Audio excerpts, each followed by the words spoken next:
Looking for a program that blends deep research with real-world skills? The University of Arizona's MS in Data Science offers just that in a collaborative and tech-forward environment. Let's talk numbers. First-year tuition is approximately $35,012, which is around 30.2 lakhs.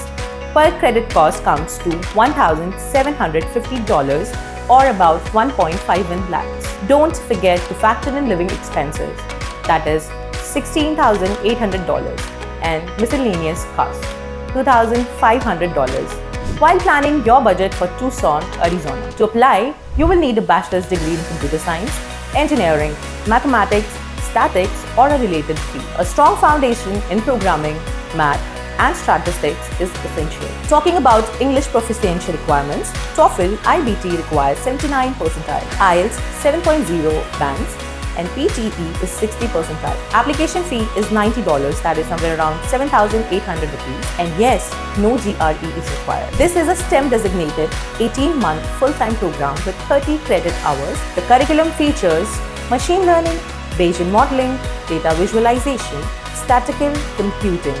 Plus, you will work on real-world problems through Capstone Projects and applied learning. Scholarships? Absolutely. You may be eligible for the first-year Global Wildcat Award, which offers $4,000 to $20,000 based on academic merits, helping reduce your overall cost. With a research-driven curriculum, expert faculty, and support, campus life is an affordable US city. The University of Arizona sets you up for the success in the data-driven world. Visit our website to explore the full program, deadlines, and how to apply. Turn data into decisions with the University of Arizona.